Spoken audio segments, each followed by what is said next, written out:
Up next, Authentically Detroit welcomes State Director of the Working Families Party, Branden Snyder, to discuss the results of Michigan's contentious 2026 primary election. And of course, what we're reading from the Michigan Chronicle, it was a battle for the soul of the Democratic Party. Voters across Detroit and the state sounded off, to me, all month long.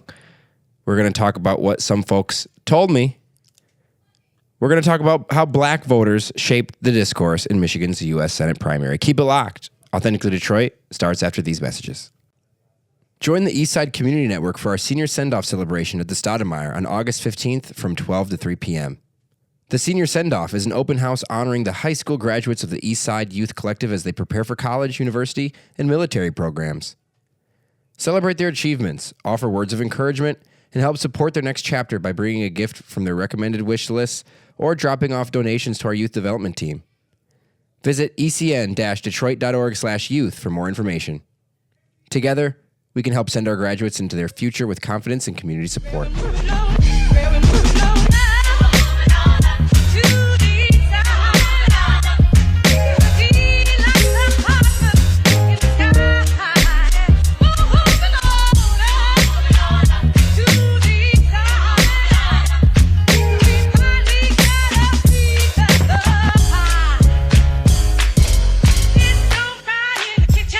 What's up, Detroit?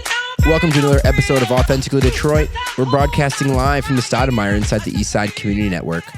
I'm Sam Robinson. And I'm Donna Davidson. We want to thank you so much for listening in and supporting our efforts to build a platform of authentic voices for real people here in the city of Detroit. We want you to like, rate, and subscribe to our podcast on all platforms. Today is the day after Michigan's much anticipated and heavily debated 2026 primary election. Will be joining us is Michigan Director for the Working Families Party, Branden Snyder, to discuss last night's election results. It was quite the night. I am currently off like 4 hours of sleep, and then the day before that, probably another 4 hours of sleep. So we're at 8 hours. 48 hours. If you sleep 8 hours, that means you've been up for 40 hours. Yeah. That's where I'm at right now. What? You were working, right? I was not. I was just working my computer, trying to hit refresh every few minutes, and I was literally up until 3 a.m. trying to bring this baby home because my nightmare was I'm going to wake up and find out that my candidates lost. And so I'm not as tired as you because you were actually out there working, but I'm also older than you, so I don't know, kind of maybe evens out. I don't know. Because, you get to a certain age, you can't do all-nighters. No, they were trying. They were at, where were they at? McShane's. Yeah. The IBEW folks. Yeah. Abdul had a watch party at the Majestic Theater. Haley had her watch party at the St. Regis Hotel. And Donovan McKinney and other progressives, Chris Gilmer Hill, Aberdeen Taylor, Abraham Mayash, held their watch party at the IBEW Hall in Corktown. That is Local 58. Shout out to those folks. There was some food trucks outside. Rashida Tlaib, who won her race handily, she was also there. So was Chris Rabb. He's a state representative from Pennsylvania. He's also a DSA guy that just won a primary in Philadelphia. Yeah. Malat Kairos. She is a 29-year-old congressional candidate from Denver, Colorado. And so they have been, as part of the organization called Justice Democrats, coming to Michigan to support Donovan McKinney. Donovan McKinney defeated Sri Tanadar. Again, Donovan McKinney defeated Sri Tanadar. Unofficial results with 100% precincts reported show Donovan earned 51.4% of the vote, 51.5 if you want to round up. Sri Tanadar earned 47.7% of the vote.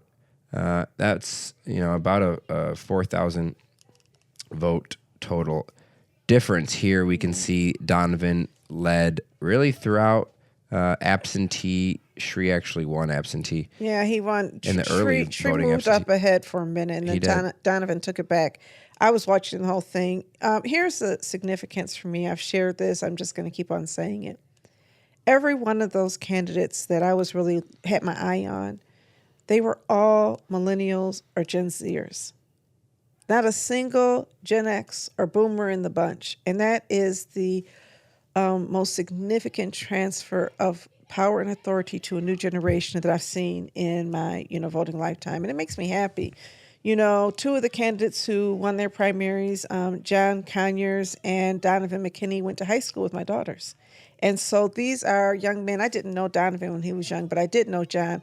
Watching them grow up and then take over and saying to ourselves, I posted this morning Khalil Gibran's On Children, because I think it's important for so many of us who want to direct the political behavior and the political acts of young people to understand our time, it's not our time, it's theirs. People have the right to figure out what they want their future to look like for themselves and their children, and to bring about those types of strategies that make sense in this millennium. Telling people about 1960 and trying to hold people accountable to our heroes is simply wrong, and it violates something that is really important to me. And so I was just really proud of them. And I want to say a word of congratulations to everybody who ran, whether you won or you lost. We would not have a functional democracy if people did not run for office, or if you only had one person run for a seat. We need a contest of ideas, and that means people have to expose themselves to all kinds of inquiry and criticism and late nights, and then the feeling of failure that overcomes you. Even if you didn't fail, you got votes, but you didn't get the most votes, has got to be one of those things that is hard on people's emotional well-being. And so as much as I want to celebrate those who won, I want to celebrate those who ran, all of those who came to our forum and answered all of our questions. And, it was a competition of ideas. And I just, I'm hopeful. Yeah, we had a bunch of winners at the forum. Well, except Justin.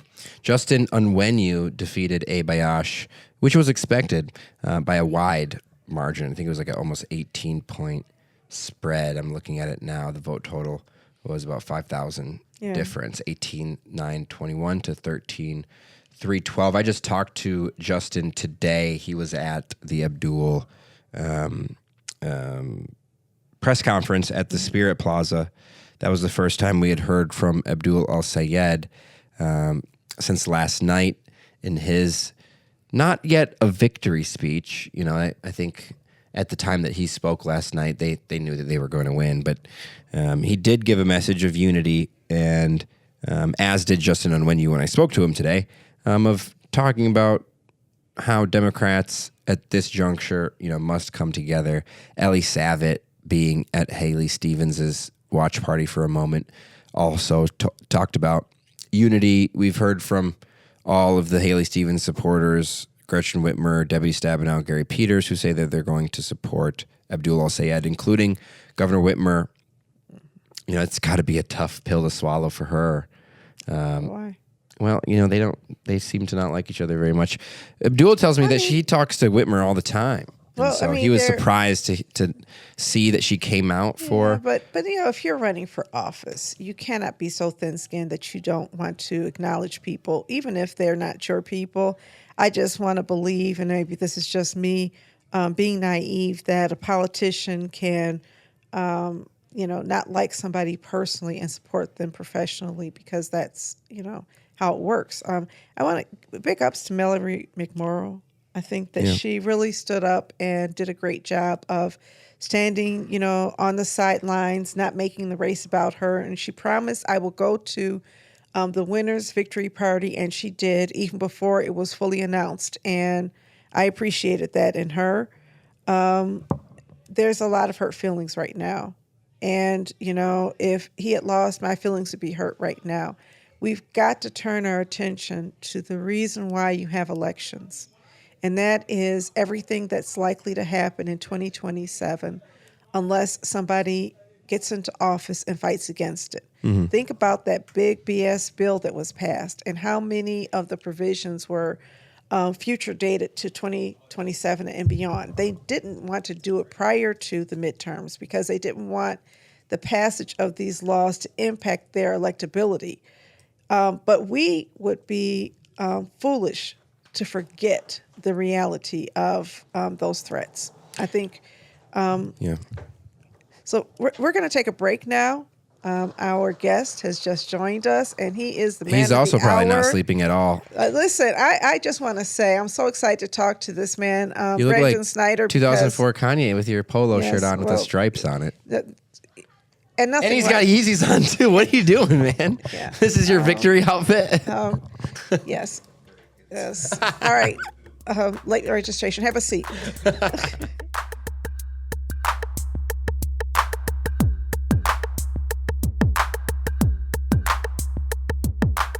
Interested in renting space for corporate events, meetings, conferences, social events, or resource fairs?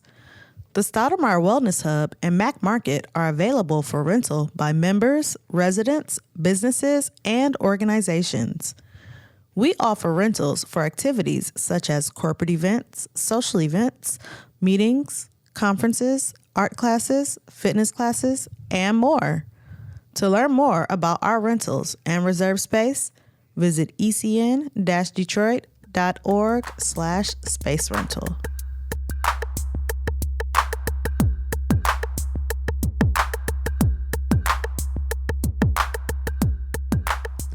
Welcome back. We are joined by none other than Branden Snyder. He is the director of the Michigan Working Families Party.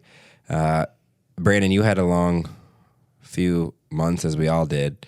I know that your Working Families Party in Michigan is working to make our nation work for the many, not the few. Yeah. I talked to Maurice Mitchell over the past couple days. He was here. He is the national director of the Working Families Party. And in Michigan, you endorsed several candidates that were winners. Abdul Al-Sayed, Rashida Tlaib, Donovan McKinney, Garland Gilchrist won his Secretary of State nomination at the convention. Kimberly Fisher, she defeated Michael Howard in that 11th district race. And then Abe Ayash was defeated by Justin Onwenu. Ebony Taylor was defeated by John Conyers III. John Conyers III. Can we start there? Well, I want to. I mean, it's a surprise for a lot of people. Oh, it's a big surprise for me. Surprise, Although, a couple things. One, when you have a field that's that crowded, name recognition goes a long way. Yeah. Who in Detroit doesn't know John Conyers? I mean, that's a household name. Had a cousin, a father, mother. And then the all other run thing with- is yeah. Something that Sam mentioned, and that is he was outside. He was everywhere. He was everywhere. I mean, he worked harder than the other candidates, to my observation of just seeing him be at events like every week and weekend. Which is non-traditional and sort of guerrilla like marketing. It was style. guerrilla. It was. He didn't knock doors. He didn't knock doors. He went He was where just- people were. Yeah. And Willie does the same thing a Yeah. little bit. Willie And- Burton in the 9th. And we should say, that comes with an asterisk. Like, don't try this at home. Right. But also It worked for him. Worked for him. Yeah. It worked, and it was a surprise to me because I'm not outside, so I had no idea he was working that hard. Right, Yeah. I'm at home, and so when I'm going to events, I'm not really seeing him in many events. But there, he was where I saw him everywhere. he needed to be. And And I'm going to remind you that another candidate did the same thing, and I hate to say this. And I hate to bring this name up, but Sri Thanadar did the same Thanadar, thing. yeah. The first time he ran, he was at everybody's Everywhere, yeah. cookout. He was in all the Bringing places. pizzas, everywhere. Yeah. So it's. I'm not going to say don't try it at home. I'm going to say you might want to try that plus the traditional marketing Yeah. because he also had And not to say John didn't do that. He had flyers. He did do door knocking efforts. I would see him and his team on Instagram stories knocking on doors across the district. Yeah, but maybe not with the same level of organization that maybe he I didn't was have the expecting money to that see. Corey Hall had behind him. Of course, Governor Whitmer, Debbie Stabenow. I think didn't Gary Peters also Peters, endorse Corey yeah. Hall? I mean, they just had sent the entire Whitmer brigade behind Corey Hall. And of course, Adam, we thought he was going to have a bunch of money. He put himself on a billboard so early. Yeah. Why would he have a billboard in June? Well, let me take a step back. So thanks for having me. First off, this is my first time on with you, Sam. Okay, hello. Shout out to Orlando. I just had lunch with him. He said hello, Donna. Oh, It's the campaign of that race in particular was so interesting because it's 11 people. You're right. Like you don't see too often where you've got a candidate who has corporate money from the Detroit Next PAC, Michigan Forward policies, all of these sort of things.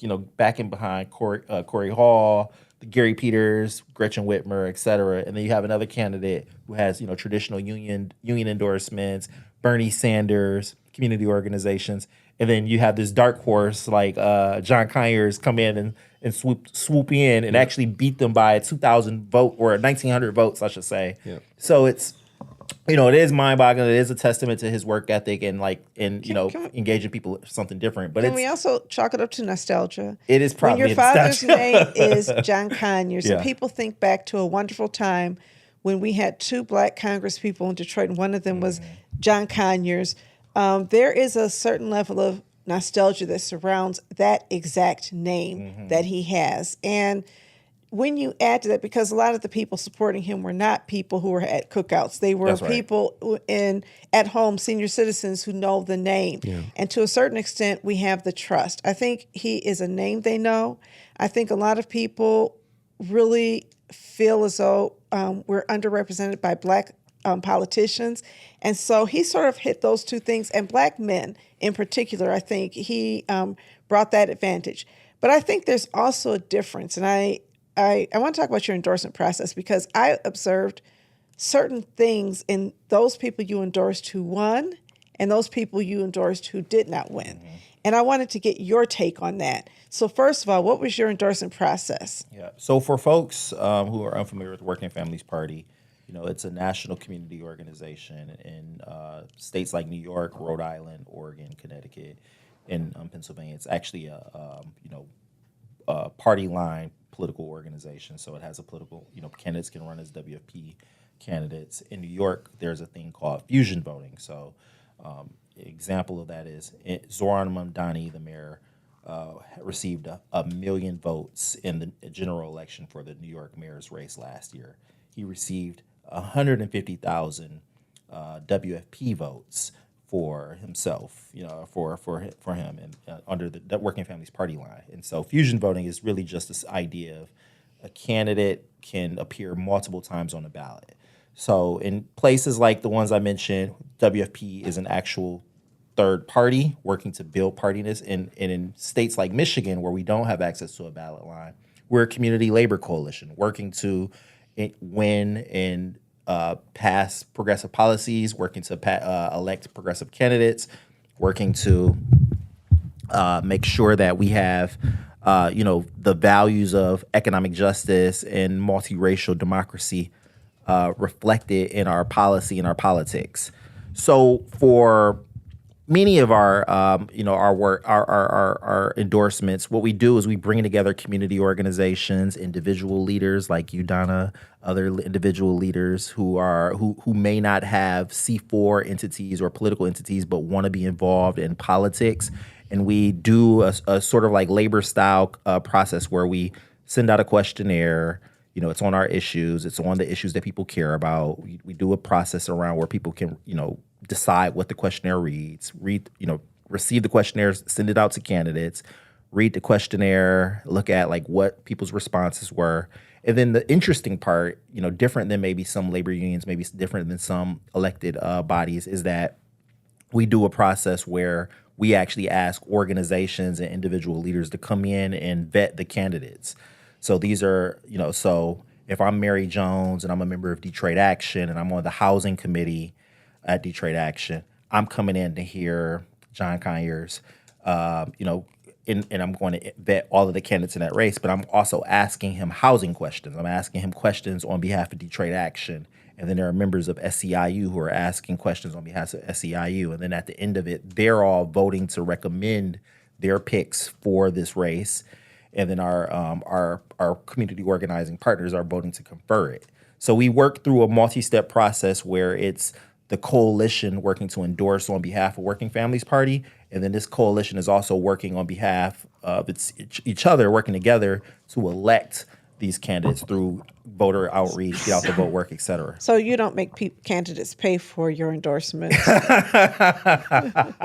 So yeah, we're not, insert organization X in Detroit that where you have to, if you don't pay, we don't play. Yeah. So not exactly. And part of the reason that we don't do that, besides like the ethical ickiness of it, is that we want working people to run and win. If I about 14 years ago now, 12 years ago now, excuse me, I was a campaign manager for a race here on the east side of Detroit. Rebecca Thompson, who had ran in the old first district, and she ran against Brian Banks, who was the former state rep. And Rebecca was a 31-year-old, working class person who worked at the United Way. And, didn't have the money. We were raising money, didn't have the money to, put up $800, $900 to X slate here and Y slate there and this organization just so they could have poll workers and, some okay at best literature. Like that is prohibitive to like working people actually being able to run and win. And so I believe, holistically in this idea that like the managerial sort of like consultant class has to be dismantled if we want working people to engage, and that there's like there's a level of access that community organizing leaders should be providing so that we can have regular people with backgrounds, people who are working class, be able to run and win as champions. So no pay to play. In fact, like what we do is we actually pay and support candidates and provide resources and tools to support and give knowledge and stand up campaigns sometimes. That's great to hear. So let's go back to some candidates, John Conyers and Justin Owenu, prevailed over your endorsed and candidates. Willie Burton. We didn't endorse in You didn't the endorse ninth, in that race. But I want to talk about the two races where you did endorse in the metro area, and those candidates did not make it. And then you have other candidates who did. Is it the nature of the race that they were in, or is it the nature of the candidate, or is there some combination of the two? I think there's a combination of the two, right? So in the Senate District 3, which is where we endorsed Ebony Taylor, it was 11 people. And, Can I ask you a question before we go?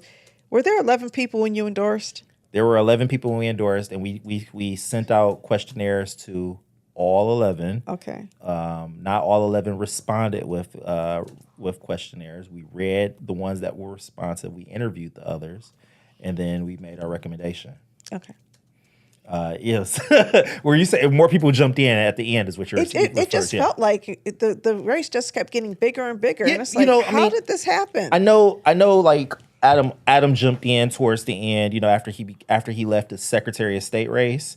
So that's one. And then, I think towards the end, Corey Hall jumped in. But it did get bigger and bigger and bigger. I didn't realize John was running in that race. It was a lot of people. I didn't realize until my staff told me that, Kimberly Nahill and Lawan Council, all these folks were in the race too. I was like, that's the same race? Yeah. So it just got bigger and bigger and bigger. It was it got really big. Yeah. So in that race, you had so many people that it was kind of hard to differentiate. Yeah. Was there anything about Senate District 1? Because it looks like the state Senate districts in the Detroit area are the ones where your endorsements did not necessarily prevail. I think there is, I'm willing to point, fingers back at myself if I'm pointing out or to say, like, what did we not do well enough? And I think there is a lesson about, like, how do we make sure that we have people from the neighborhoods and from the communities knocking and having conversations about why this matters and why these candidates and how we do more of that.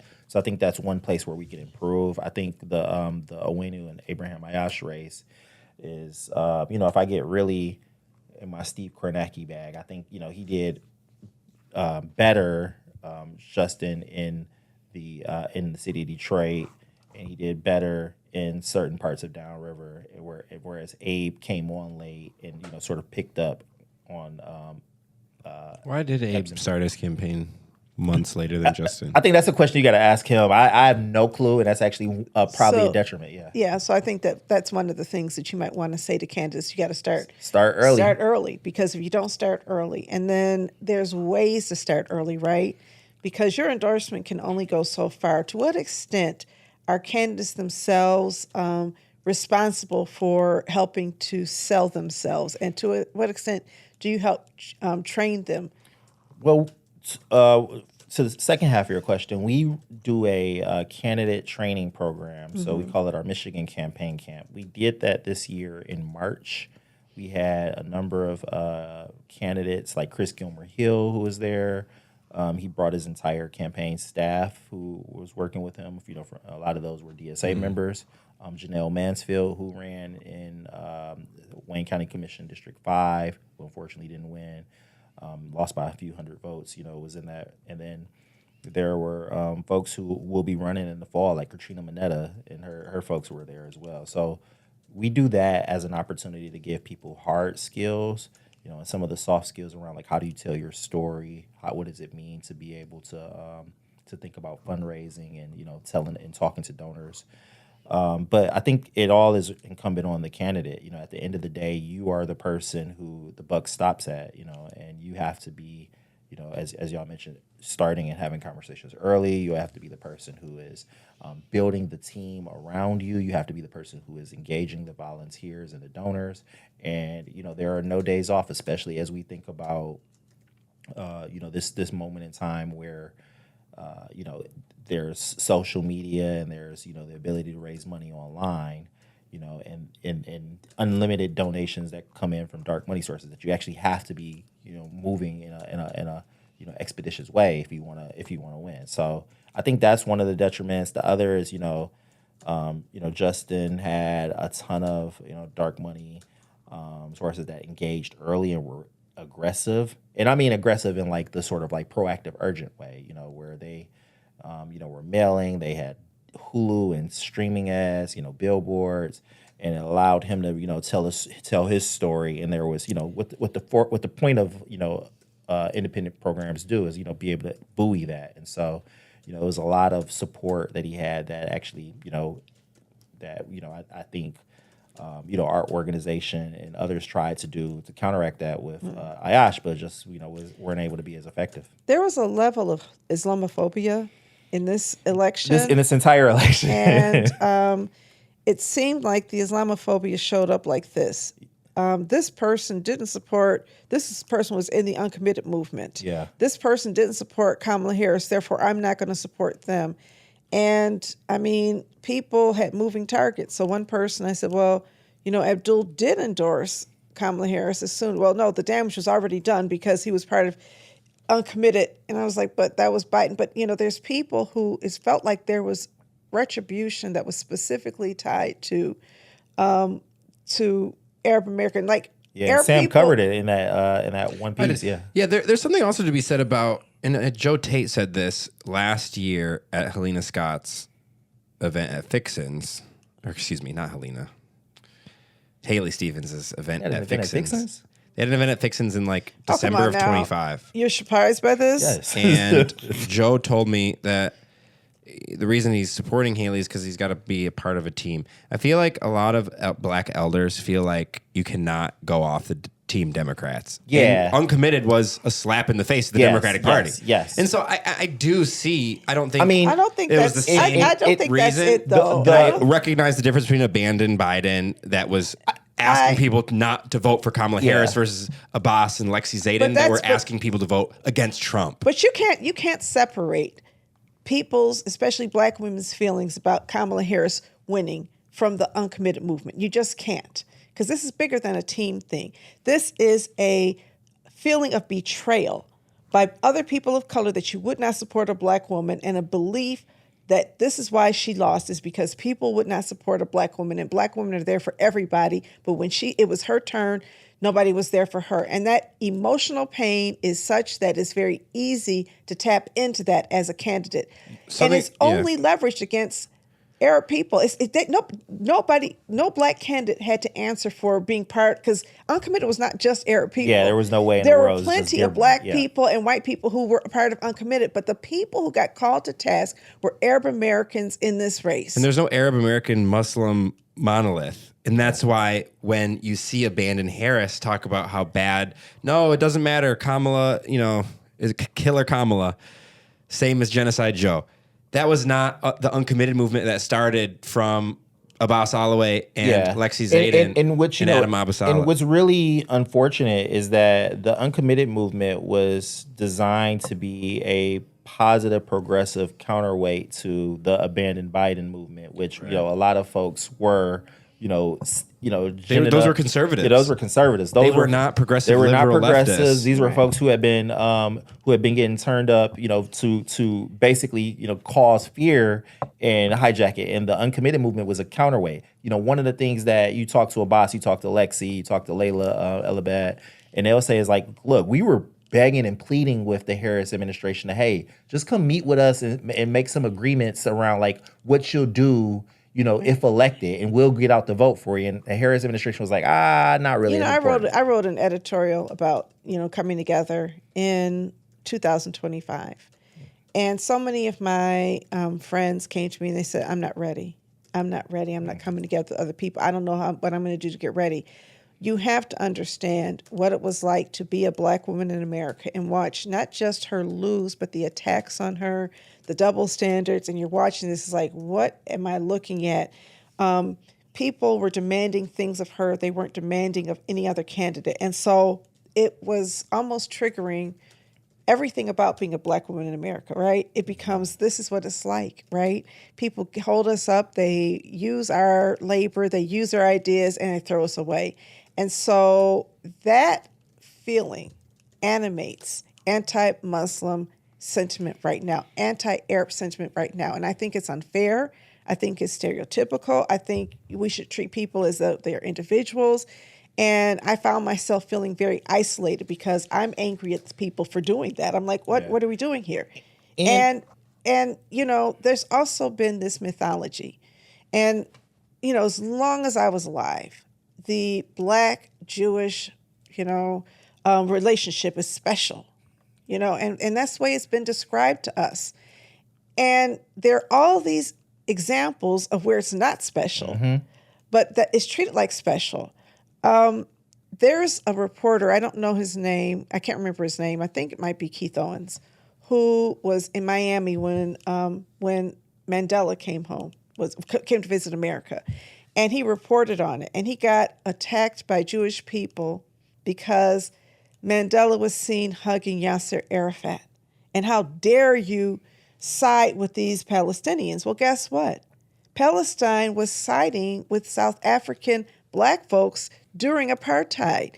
And so those relationships don't get elevated in the same way the Black-Jewish alliance gets elevated. So we know that there's people of different ethnic groups who've been part of black movement politics. We've been in coalition politics with every ethnic group in America. Yeah, and just to the point of Nelson Mandela, this past fall I went to South Africa with a handful of community organizers, and we got it. One of the places that we got a chance to stop at was the Nelson Mandela Center in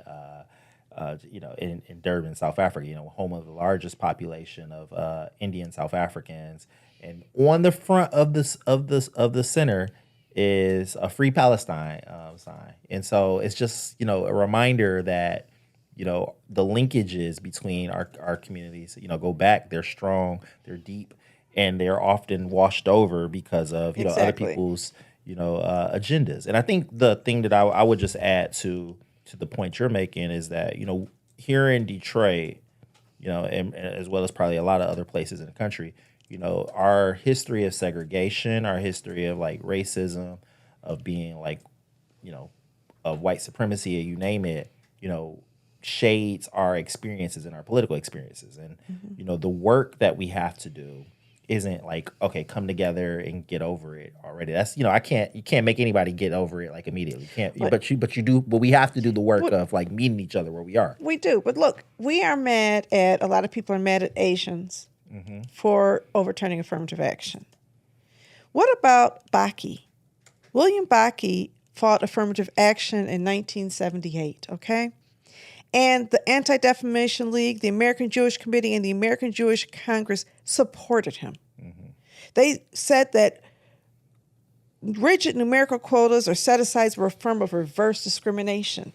These are our allies. So if we say Jewish people are our allies, then that means that these people are acting in alliance with us, but we're not mad at them. I'm not saying we should be mad at Jewish people. I'm saying we should be mad at people who harm us. And when those people happen to be Jewish, then we're mad at those people. When those people happen to be Arab, we're mad at those people. But to exempt an entire ethnicity and say, well, you guys are our allies, and then hold another ethnicity accountable for the actions of everyone who has wronged us seems, this impossible burden to me. And I want us to get to a point in America where we look at people. I've never felt like, I've always hated that part of people using the I have a dream speech where people are judged by the content of their character, because that's been misused. But I want to say judge people by the content of their character. And what we see is people from all ethnicities judging people by their ethnicity and not their content or their character. And I saw it coming from my peers, and it was very disturbing to me. Yeah, and I think the thing that my belief and why I'm interested in this role as the Working Families Party State Director, what I'm interested in, and what I hope to be adding to this job is, we have to do the work to build a bigger we. Do the work of building a bigger we. Meeting each other where we are, trying to identify these commonalities, breaking down the hate and the difference, and actually doing the sort of reversal and understand, why is it that someone wants us to dislike each other? Who benefits from this? Yeah. And be able to tell the story of who benefits and what we gain when we come together. That's the only way we get out of these things is we actually understand our commonalities, and we work to have each other's back, but also have our own back, as we're doing that. And so I think that there's a lot of lessons that come out of this primary, and a lot of lessons that come out of what happens when a community has $60 million spent on us to to vote, and I think that our work is not done when we think about if we are those in pursuit of justice.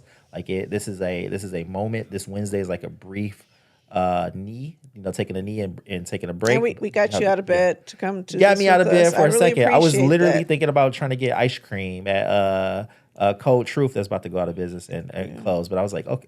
And then you called me, and I was like, oh, you good. Just checking on me. Nice. Yeah. Cool. How thoughtful, Here we right? are. Cool, yeah. How thoughtful. Called you with the demand.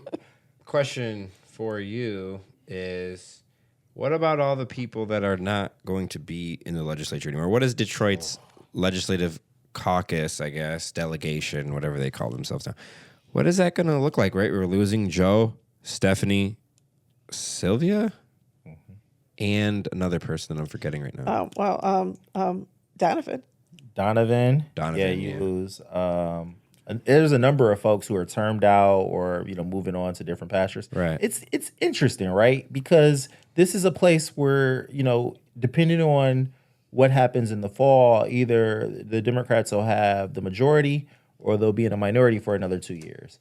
And I think this folks can debate me on this all day. I think the fact that Joe Tate was a Detroiter who had the speakership for a bit, offered a little bit of clout, right, to the city. He did. A little bit of access, and I think that that's gone.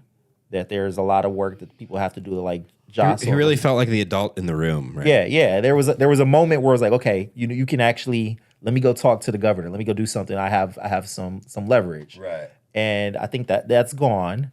And I think there's a lot of work to do to create a new identity of what the Detroit caucus or Detroit delegation, whatever they're calling themselves now, has. And there's also, I think, a role for us as WFP and progressives to sort of elbow our way in a room and say okay, we want to offer a different face to what this Detroit delegation was, because that new delegation includes Chris Gilmer Hill. It does, Chris, yeah. And it includes Tanya still.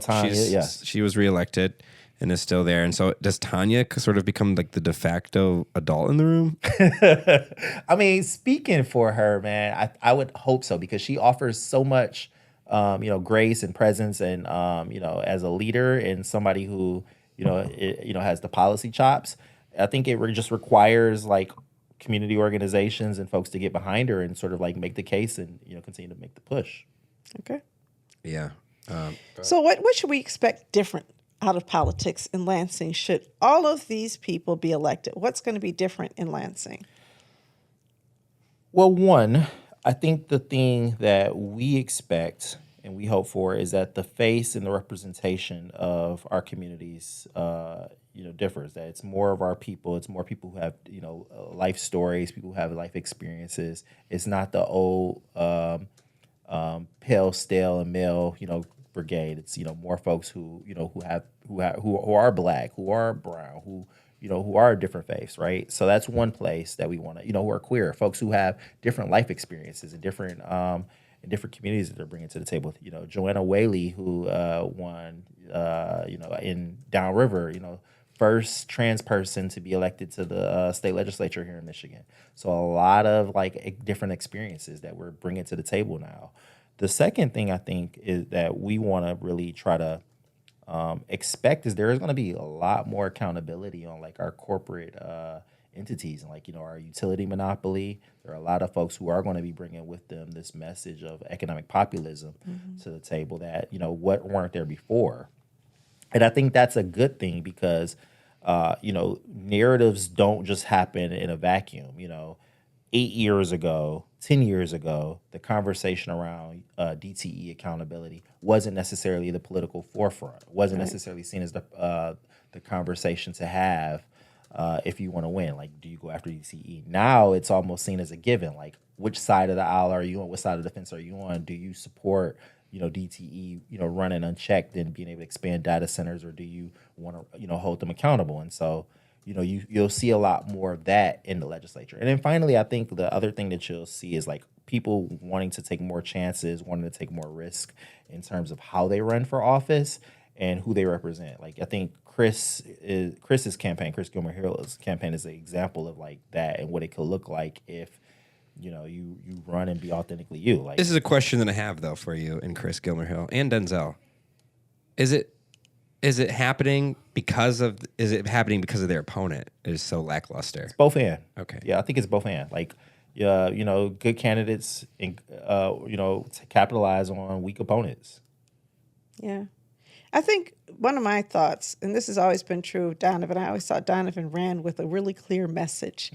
And really strong candidates run with a really clear message. I saw messaging capabilities in some candidates that were a little different than others. I think sometimes we think it's just door knocking and get your name out and stuff like that.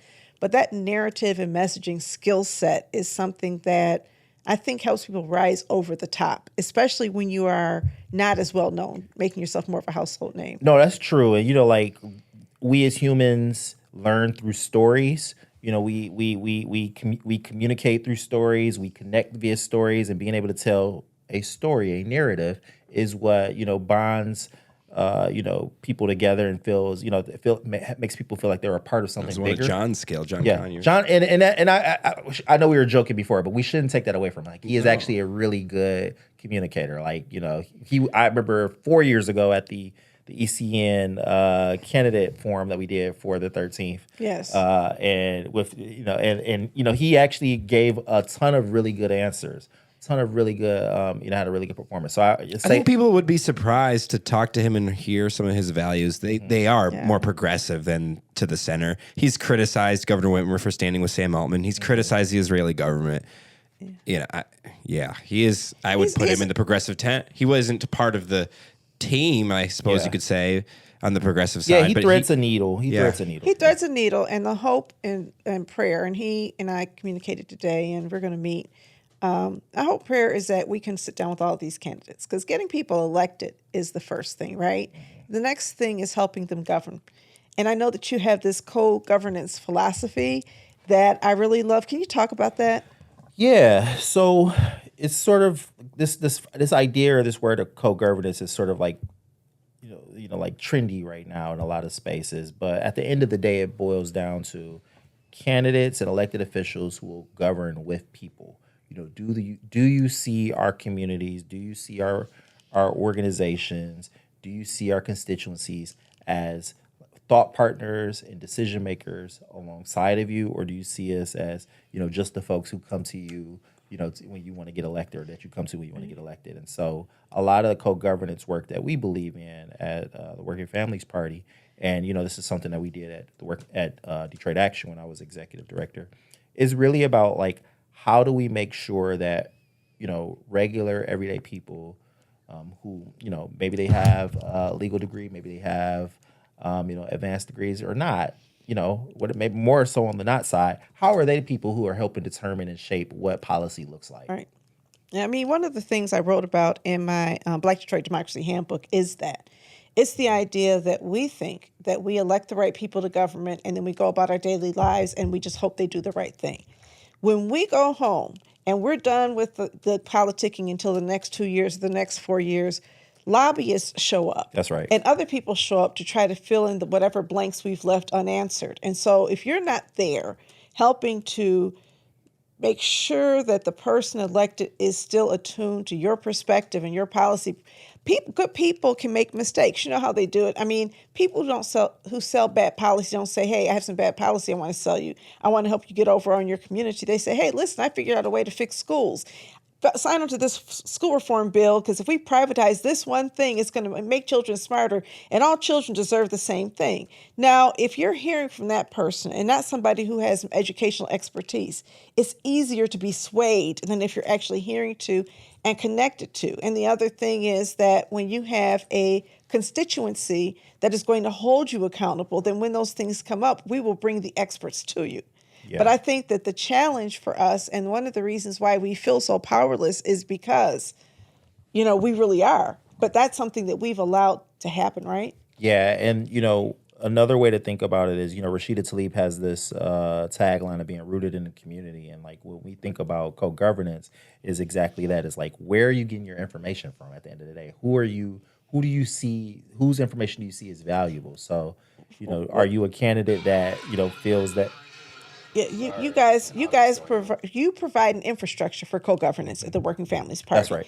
So I don't need to figure it out for myself, because I can tap into the Working Families Party and one of your many, many constituent leaders or groups and be part of that process, right? That's right. And so that's one of the values of the Working Families Party in Michigan, where you don't have a third party, right? That's right. And, I think the thing that I try to talk about when I talk to labor folks or when I talk to community organization leaders or folks who, like you, Donna, who, have multiple hats, is that, we don't have to do everything. Like, we want to be a political home for people who feel political homeless, so in some cases. So if there are people who, like, I want, there are a lot of us who are like, look, I am not going to be able to do door knocking week in and week out, but I want to help vet candidates. I want to help recruit candidates. I want to help train candidates. I want to help make sure the people coming to my neighborhood are thorough. Like, this is the place that we want to have people belong to. And even more so, like, when I think about, like, the role of a party, and the role of, like, what we believe as the Working Families Party here in Michigan, is that we want to have a party that is actually reflective of the communities that we're trying to serve, or reflective of the multiracial working class, but it's also fun. So, like, I don't want to just talk about policy and politics. I want to have, we did a thing in Dearborn with Mayor Hamoud, and it was just a viewing of the World Cup, the finals, and sprinkled in between that, we talked about where people can go register to vote in Dearborn and how they can cast their ballot and what we did. But at the end of the day, we just wanted to bring community together to be able to celebrate and break bread. And so that, I think, is the most important thing. I come out of faith-based organizer. So when I came out of college, I wanted to be Obama. I got, I heard he was a faith-based organizer, and I packed up my truck and I moved to the South, and I worked in churches, mosques, and synagogues in Louisiana.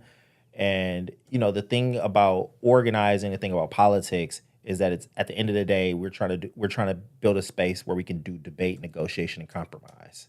And that is a piece that is often, like, washed over for this policy or this fight around personalities and, the horse trading. And so, like, we need more place where people can, come together in community and do debate, negotiation, and compromise. I agree with that. That makes a lot of sense. I have heard a lot about third spaces. Yep. And so you also offer yourself up as a third space for people who, because I think that a lot of people are fatigued by online everything and really need that human connection.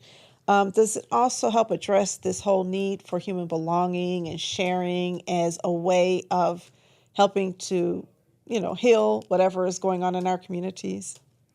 Yeah, I think the idea of third spaces was also lost during the pandemic too. Like we were in a culture war, an information war, and people had to do this at home and battle it out at home. In front of their iPhone, and the goal. When you think back 50, 60 years ago, even maybe even less than that, 30 years ago, people they can go to their union halls, they can go to their churches and, get advice and hear from other folks on how they're voting and what they're thinking about candidates and, even get support just on the bills and on the things that people are dealing with day to day. And we don't have nearly as many of those when you fast forward and look at the spaces that we're in now. And so, the party, again, while we are a capital P political party, we also want to do lowercase p politics, which is just about bringing people together. Okay. So is there anything you want people to know about next steps? How do we make sure that the candidates, especially those in competitive races, actually win? How do we make sure that, if you supported a candidate and they made it through the primary, that they're going to get to the other side? Yeah, and if you're even just interested and curious about like, all right, this stuff Branden is talking about is kind of interesting, but maybe it's some BS, or maybe it's, I want to test it out more and I want to see it in action, or even I want to help out and build it. We're going to be trying to do a bunch of welcome to the party meetings in person over the next couple of months. So we're going to do, post-election here in Detroit and Lansing and Grand Rapids and Kalamazoo. Mm-hmm. And so, more details to come. But if you're interested, in learning more about those, you can meet us online at workingfamilies.org/Michigan. You can find us at MI Working Families on Instagram and Facebook. And, I am a person that you can find too on all these social media platforms. One last question I have is that I've talked to a number of people who are just not knowledgeable about politics. Yesterday I talked to a guy who's like, I don't know anything about any of these people. And so I tried to spend my 15 minutes, like, how do I spend 15 minutes to make sure you know everything you need to know? And then I gave up because, it's too close to the election. What kind of ways are we educating the community about these issues so that when we talk about them, they understand what we mean? Yeah, and I think that is also part of the work that we want to hold with folks. You got this Black Detroit Democracy Handbook that does a really excellent job of trying to explain like the levels of government, what's happened to Detroit's democracy and why, our democracy is in a fragile place, if just putting it loosely, here in the state. And so there's more work to do on that. I think that's a space that we have to like actually take over because it's just not happening in schools. It's not happening in any other places. And so like that's what you'll see if you come to like one of the welcome to the party events is like why we believe that the two-party system is inefficient. That's also part of the conversation. And so to answer your question, like we want to do more of that work. And it's needed. It's also a thing that isn't happening, and why people feel like okay when they vote or when they don't vote, they feel like the government and like the systems around them aren't working. Is because people actually haven't explained, what are the levers of government, what are the levers of power that we can pull. I thought I do have one last question. What is the difference between the Working Families Party and the Democratic Socialists of America? Okay, great. So DSA, which I'm a dues payment member of, I should just say, is a community organization. It is made up of working class people, across all races, creeds, colors. And the thing that is important about DSA is that they are working to expand democratic socialism in the United States. They are doing the work of evangelizing democratic socialism and most importantly, getting self-identified democratic socialists elected. So they operate, solely for the purpose of getting democratic socialists elected. For the Working Families Party, we don't just limit ourselves to democratic socialists. So you look at Dr. Abdul is not somebody who identifies as a democratic socialist. Will Lawrence and Lansing is not identifying themselves as democratic socialists. Kimberly Fisher, somebody who does not identify themselves as a democratic Will socialist. Lawrence isn't a democratic socialist? Not a democratic Oh, socialist. weird. Yeah. Said if you look if you look at his tweets, the one like that the DNC and folks were releasing, he has this joke as about I'm a social Democrat in the streets and a libertarian socialist in the sheets. It's like corny. But at the end of the day, he doesn't identify as a Democrat. This year, the platform for the Democratic Socialists changed dramatically. Mm-hmm. Like, I'd never seen them talk about abolishing the Senate until this year. Yeah, and a lot of these talk all kinds of things. And my question is, did members have a chance to weigh in on this, or did they just do this? Oh man, this is a longer conversation, because I think the criticism that even DSA members talk about is that there's too much process of weighing in on the platform, and so it's a broad, extensive platform that covers all the things of the far left, from abolishing the Senate to borders, etc. And I think there's it's a broad spectrum of the left that fills up democratic socialism, and so. For us, just at WFP, I believe in social democracy. I consider myself a democratic socialist in the vein of W.B. Du Bois and MLK. So I care a lot about racial capitalism. I care a lot about how do we make sure that markets aren't just governing everything, and I want to make sure that we're getting folks elected. We're getting folks elected who will work across the spectrum of left to pass things that matter to working people.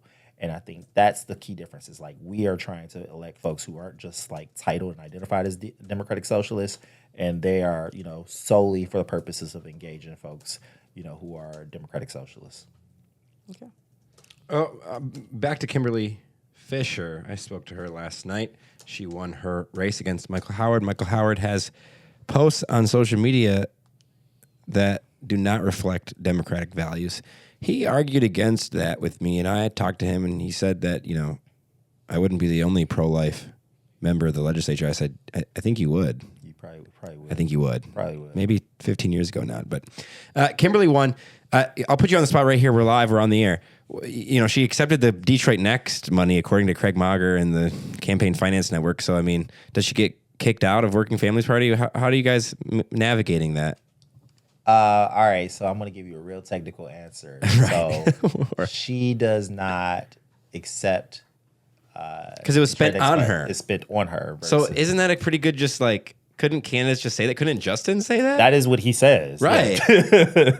that is literally what he says. It's hey, I don't have any influence or control on people who spend on my behalf. And that's true. Mm.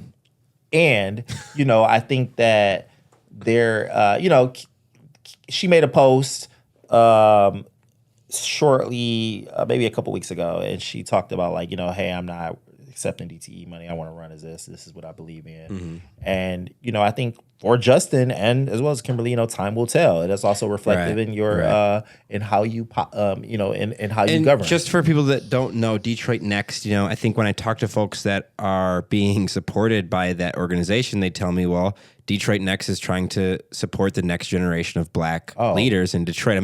I've heard the spin. I've not heard the spin. Oh, you got to talk to them. Yeah, they're like, there's nothing wrong with it. Oh, man, God, I just had a crazy conversation with somebody at a barbershop recently. And it's linked to DTE, and it's backed by its biggest backers that we know are the Maroon family, Matthew Maroon. And so Matthew Maroon owns the Ambassador Bridge. They were one of Trump's biggest donors, and the reason why the Gordie Howe Bridge is just now opening to the pedestrians and the foot traffic. Today, they opened for actual traffic a couple weeks ago, last week. Mm-hmm. So good for the Gordie Howe Bridge. Don't ever have to go on the Ambassador Bridge anymore. But however, it was just crazy to see Donovan being swept through that mud also, right? So corporate, you take corporate PAC money attack, it could come from a place of not good faith. Yeah, and it's, very ironic in a sense where you had Sri Thanadar, using an anti-corporate attack. Meanwhile, is also being backed by these folks, and you had the Detroit Next folks.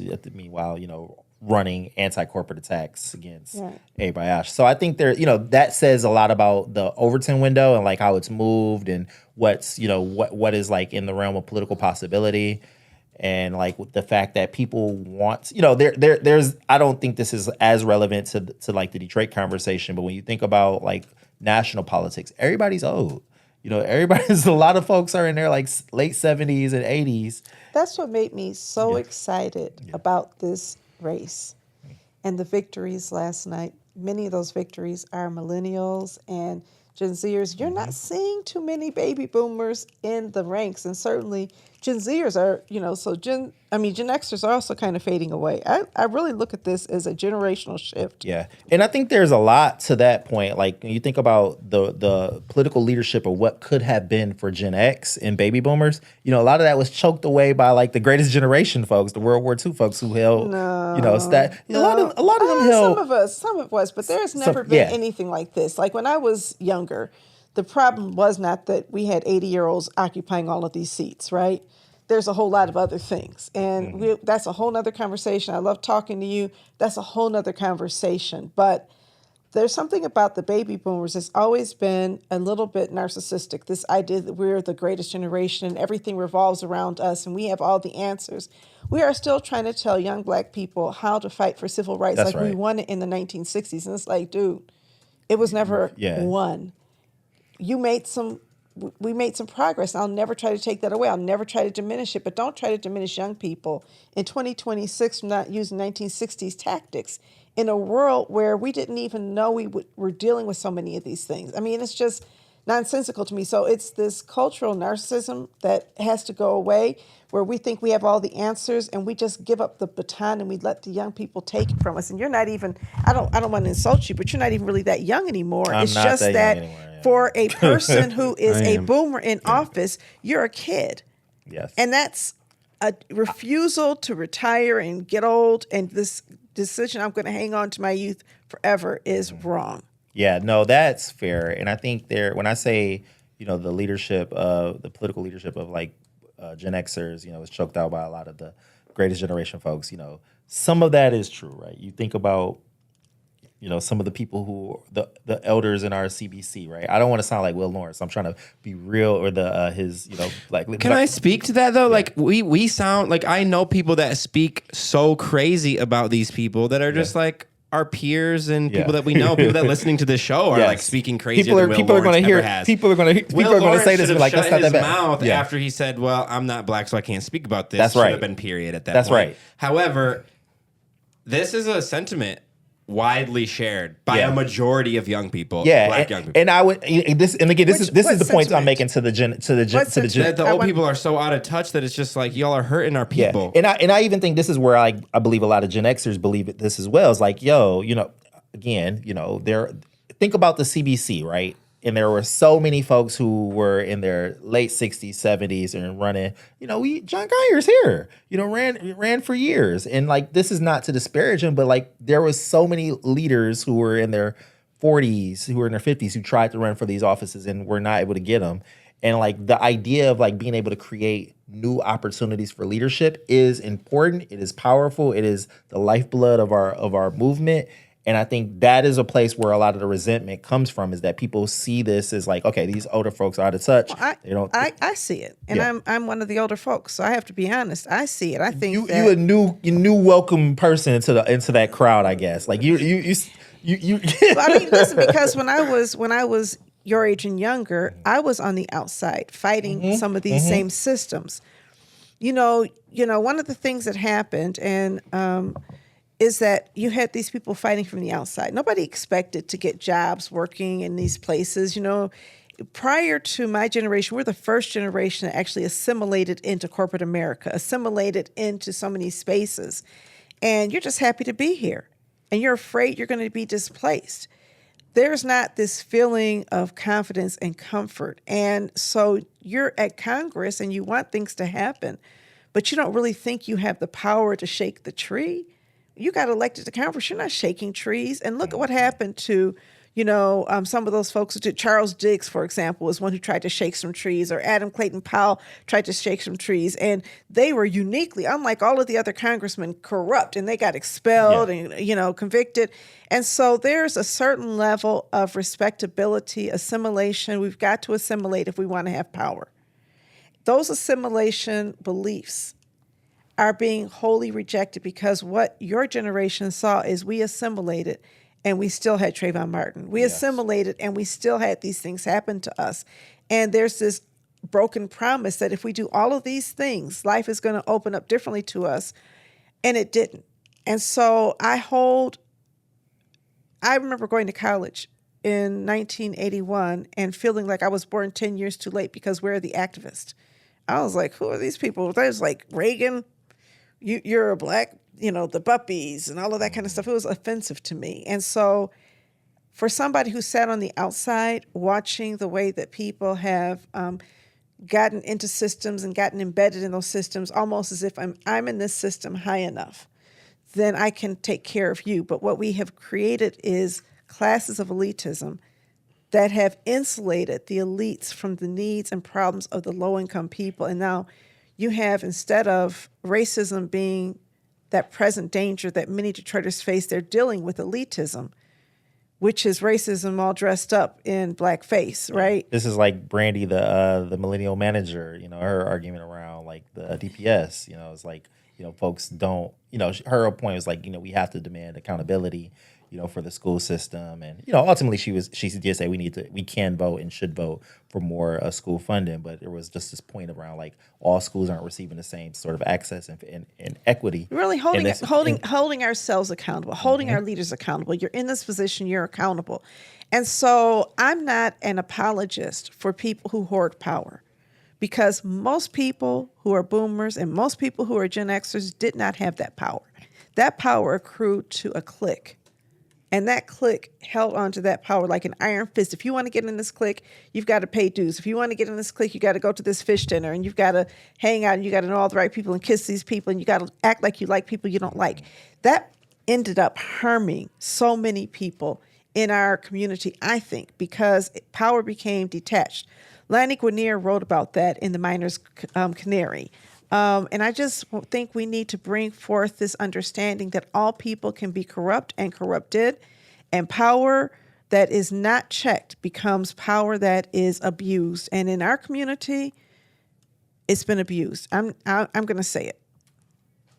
Make all my friends mad, but I'm going to say it. It's been abused, and we know it has been. We know there's a hookup culture. We know there's people who know people, and we take care of each other, and we know that we look at certain people, we look down on certain people, and we don't bring them into the midst. And so the other thing I'm happy about is that it feels like this is breaking down. It feels like you have new faces and new blood and new alliances that cross, ethnicities. I try not to use the word race, but cross ethnicities and genders and gender identities. And it just feels good, and you guys did that. Yeah, more work to come. Like I've been trying to avoid like patting myself on the back, and like so I appreciate that. But also like I think there's a lot of good when people are able to see themselves in politics. So going back to your point about Vice President Harris running, 2024 was rough, right? But also there is a black girl that sees themselves and sees like, okay, I can do this thing, right? Hopefully. And like I think that is the type of work that we're trying to build at the Working Families Party, is like more people seeing themselves in this political process, more people hearing people who look like them, and not having this be a big stuffy ordeal where, all right, I don't want to deal with that. It's like, this is actually fun. This is the fish fry. This is the party, And we want those politicians who want black girls to see themselves like them. We want those politicians to honor them exactly as they are. And a lot of black girls, a lot of black boys, a lot of people in our community do not feel honored by our politicians, don't feel seen by our politicians. I'm not calling out any one person, but there's a feeling of invisibility and political irrelevance by so many people who have been told vote and don't believe it matters. I always go back to Tupac's letter to the president because I think that's such a good example. Because we loved Bill Clinton. He was so-called the first black president. Tupac was calling him out, saying the hood is still the hood. When is this going to happen to me? And so you can't pat yourself on the back, but you got to celebrate. and you celebrate with your people and say, we did this. And now we got to do something else because you guys did. This is transformational. And I really think everybody, all the credit keeps going to these national initiatives and all the national people, but the Working Families Party is on the ground doing the work to help create that infrastructure to bring them here. And you guys deserve more recognition than you're getting, and especially you, Branden. Well, thank you. It is a group effort, team project, so it's local folks definitely in that, like Michigan United, Detroit Action, folks like that who are on the ground, Arab Americans for Progress, Engage, people like that. So, more work to come. I'm looking straight ahead. So it's like, okay, how do we get to the general? How do we bring more folks in? And how do we create the level of vibrancy where, the type of little black kids that we just spoke about feel like, all right, as y'all said, this dude wearing the Kanye West polo can actually show up, and I want to be, if he can do that and be in this type of movement, I want to be like that as well. Exactly. Which, by the way, this is a 2004 polo, so thank you. I know, like you got the shoes on too. Yeah, I hope he's doing good today. I hope he's doing okay. On that note, I gotta go talk to Roop Raj at Fox 2, so I gotta get going pretty soon here. But Branden Snyder, come back and talk to us again more just about anything, really. I'm so excited to see what it looks like with John Conyers III and Willie Burton in that, and Chris Gilmer Hill. And like, what? Like, are you kidding me? Man, I'm gonna say this and I'm gonna leave it here. Don't mess with Sam Robinson. I know what's going to happen in these races. Predicting the future. All of my predictions came true. You predicted John Conyers. Don't mess with Sam Robinson. You predicted Willie Burton? No, I had no idea. Come on now. And we knew that Helena was going to lose, but Yes. I did ask her when I asked her, and she gave me that viral quote, whether she thought she would win, and she was so certain that she would. And so I'm praying for you, Helena. I do want you to know that I did not appreciate the smears on your Facebook, and so I got to end it there. Can I just also shout out to you though, like the national coverage that you got, So you were talking about when I spoke to you the other day about the Ryan Grimm interview. Yeah. All of the folks online, talking about like, oh well. I had a reporter from NPR who was planning on coming to town. He was like, I kind of want to do something like Sam, and I was like, you mean like talk to people? It was interesting. Two things. One, Sam, a lot of black people also feel invisible to journalists. Mm-hmm. Journalists don't cover most folks. Journalists speak from a very specific point of view. You cover everybody, and you are that voice, and that is something that's very unique and special. That's what I love about your generation. But one thing I noticed, we're standing in line to get this long line to get into Abdul's VIP. It was myself and Camille. And because Camille worked on the first run, right? She did. Yeah, yes. yeah. Uh-huh. So we're standing in line to get in, and there are all of these people with microphones. And when they walked, they only wanted to talk to white people and other people of color in the line. They didn't want to talk to black people in Abdul's line because that's not the story they're telling. The story they're telling is non-black people supporting. I felt erased. Like all these people you're talking to, you skip over me and go to the person behind me. It's not like I needed to speak, but I didn't see any black person in front of a microphone. And so it's also the way they choose to tell our stories. Before we go, I want to ask you something that I asked you before on the phone. How do you get more Detroit, more Flint, Saginaw, Jackson, Kalamazoo, Grand Rapids? How do you connect your group? I ask it to the DSA folks as well. But, Working Families Party seems blacker than DSA. Yes. How do you get more? How do you get more? And why is that? It's blacker because I'm here. It's blacker because we've got a black national leader who is like, gave me the mandate of like build the party in the image of the state and of the people that you want to build, you want to be around. So we're trying to build it with, folks who will get the references to the Tupac letter to the president, and will get these that y'all are capping on me and joking with me, and this is not being mean. Like this is a thing that black folks do. So building it with folks like that, and part of that work means like going to be where they are. So you'll see a lot of this year and next year is that stuff that we'll do won't even, on its face look political. It'll just be about like, how do you get people in rooms to congregate with each other? Exactly. As an opportunity just to break bread. Yep. Yeah, well, you did that. You did good memes this year. They weren't effective in the Abe race, but you had a lot of Started too late resources on that, against that. Yeah, you guys did. We're gonna end it here. I gotta go. I think Yeah, go ahead. he started his race on the defensive. Yes. And you also want to start your races on the offense. I just wanted to point that out. That's right. Yep. Yeah.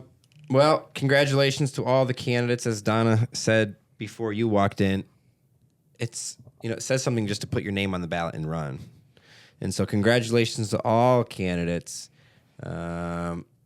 Detroit has black congressional representation once again. It is a safe Democratic seat. Donovan McKinney will defeat the Republican in November, and he is going to go to Congress. You going to go with him? No. No, you're going to stay here. All right. Let's wrap it up here. I want to thank everyone so much for all of your praise. It has been a chaotic last 90 days of my life. And so thank you, I guess. I got to start eating food again and start going to the gym every day again. I had let that fall to the wayside a little bit. And so that's my goals for the next 90 days. If you guys have topics that you want discussed on Authentically Detroit, hit us up on our socials at Authentically Detroit on Facebook, Instagram, and Twitter. Or you can visit our website at authentically-detroit.com. Branden, Snyder, you got anybody that you want to shout out before we leave this? Shout out my wife, Naomi. So last time I was on here, we hadn't been married yet. The first time I was on, I said that I did a shout out to my partner, Naomi. Donna thought it was a different Naomi. Almost got me. I will never, ever live that down. And then found out that his wife actually went to college with my son. Yeah. Oh, wow. Yeah. Yes. So It's a small world. always shout out to Naomi. So Yes. Yeah, well, shout out to all the good people doing work, all the flacks that I spoke to during this cycle. And I will say, it's been an interesting, working with Abdul's campaign has been really interesting. Working with Haley's campaign has been more interesting than working with Abdul's campaign for just the viral moments that we've created together. Thank you. But they've been respectful, kind. There have been people on both camps that absolutely hate me and think I'm a shill for one or the other.